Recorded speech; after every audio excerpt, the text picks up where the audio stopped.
Pandora leaks पर 6:30 बजे कानूनी टीम का इजलास है। वजीर आजम वाज़ेह कर चुके हैं पेंडोरा लीक्स की तहकीकात होंगी। वजीर इत्तलात फवाद चौधरी कहते हैं Pakistan media development authority bill का ड्राफ्ट तैयार है, कमेटी में ड्राफ्ट शेयर किया जाएगा।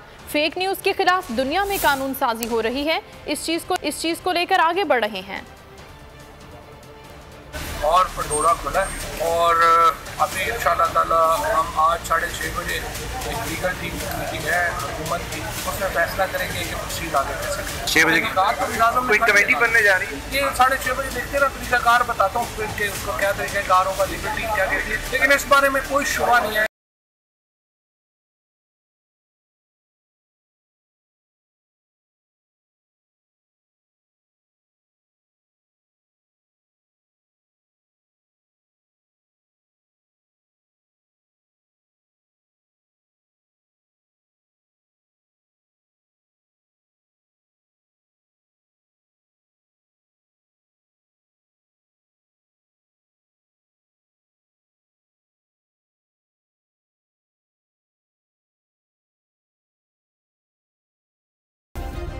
सब्सक्राइब करें और बेल दबाएं ताकि कोई खबर रह न जाए।